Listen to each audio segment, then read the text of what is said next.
Stock देंगे जिसका structure positive है। कहा सर आप ढूंढ के रखिए किसी ऐसे स्टॉक का जिसका स्ट्रक्चर पॉजिटिव अब आपको नजर आ रहा है। लेकिन चार का चौका में सबसे पहले सस्ता ऑप्शन का स्टिंग प्ले आउट करिए डायरेक्टर साहब और रखिए गेटिया साहब को स्क्रीन पे। गेटिया साहब क्या डिसाइड किया, कौन सा सस्ता ऑप्शन ट्रेड है? देखिए आज के ट्रेडिंग सेशन में एस्कॉर्ट्स एक स्टॉक है जो एक इन्वर्टेड एचएनएस पैटर्न में से आज के ट्रेडिंग सेशन में ब्रेकआउट दिया है। तो हमें लगता है कि 3240 का जो कॉल का ऑप्शन है वो अराउंड 77 रुपीज के आसपास ट्रेड हो रहा है, तो वो बाय करके चलने की सलाह रहेगी। मेरे को लगता है कि 110 तक का ये पोटेंशियल है अपसाइड जाने के लिए। इसमें स्टॉप लॉस हम 55 का लगा के बाय करेंगे।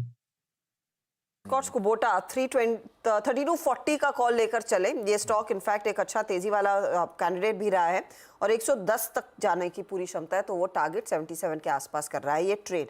चलिए एफएनओ का सुपरस्टार राजेश सातपुते बताइए। हर्षदा जी देखिए, मेरी नज़र जो है वो है सीमेंट स्टॉक्स पे और उसमें एक क्लियर कट ब्रेकआउट मिला है, वो है डालमिया। आई थिंक मैंने सुबह 10 बजे के शो में भी इसको दिया था और अभी भी मैं मानता हूं कि यहाँ पे मोमेंटम चालू है। कहाँ तक जाएगा? देखिए मेरे हिसाब से 2200 के ऊपर ये जाएगा 2300 2310 तक, ये बड़ा ब्रेकआउट है। तो दालमिया भारत इसे बाय करे और जो नया स्टॉप लॉस होगा वो रहेगा 2175 का, 2175 का स्टॉप लॉस, 2300 का टारगेट, दालमिया भारत।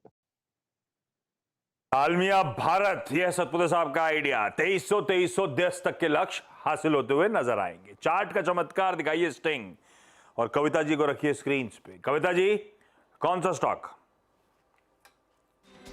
तो आशीष जी दो स्टॉक रडार पर हैं। एक में वॉल्यूम कम है इसलिए मैकडॉवेल दूंगी। मैकडॉवेल साइडवेज में अपने सपोर्ट जोन से वापस टर्न होता हुआ दिखा है। 1058 के लेवल्स पर एज ऑफ नाउ है।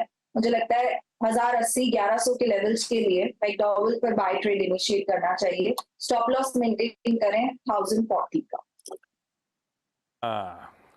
भाई वॉल्यूम्स इसमें ज्यादा है और ये वैसे भी वर्ल्ड कप से पहले शायद लॉजिकली केसेस के वॉल्यूम्स भी शायद बढ़ जाए, तो समीकरण बढ़िया ही बैठ रहे हैं हर तरफ। यूनाइटेड स्पिरिट्स, कविता जी ऐसा भी सोच कर रखा था क्या आपने, या सिर्फ चार्ट सी था? नहीं, मैं तो क्या क्रिकेट वाली टीम में जा रही थी, वेस्टलाइफ डेवलपमेंट देख रही थी मैं बेसिकली। वहां भी मुझे कुछ पोजीशनिंग ठीक लग रही थी। यूजुअली वॉल्यूम कम होता है तो आई गिवन दिस। हाँ, यूनाइटेड स्पिरिट्स रखिए रडार पे भाई। राजेश सर, दोनों तरफ से वॉल्यूम्स बढ़ेंगे क्या यूएसएल के वीकेंड पे, और आपका पिक कौन सा है? देखिए वॉल्यूम बढ़ेगी कि नहीं इस बात का खुलासा वीरू बेहतर कर पाते। अब वो है वीरू तो लाइन में खड़े होने चले गए, शो से निकल गए। वही मैं कह रहा हूँ, और ऊपर से आज वीकेंड भी है, फ्राइडे।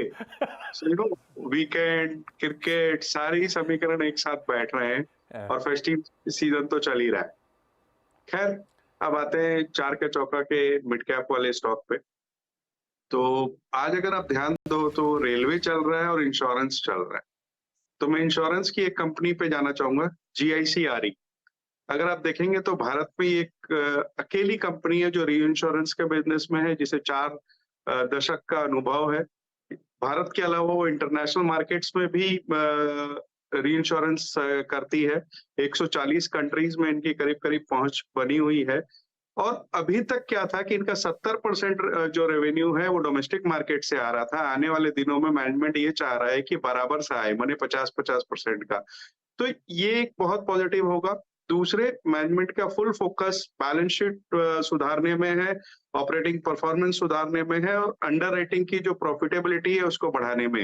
ये सारी चीजें अगर हो जाती है तो स्टॉक बहुत अच्छा रिटर्न दे सकता है। हमारे अनुमान से मध्यम अवधि में ये 290 के से 300 के टारगेट पे आ सकता है।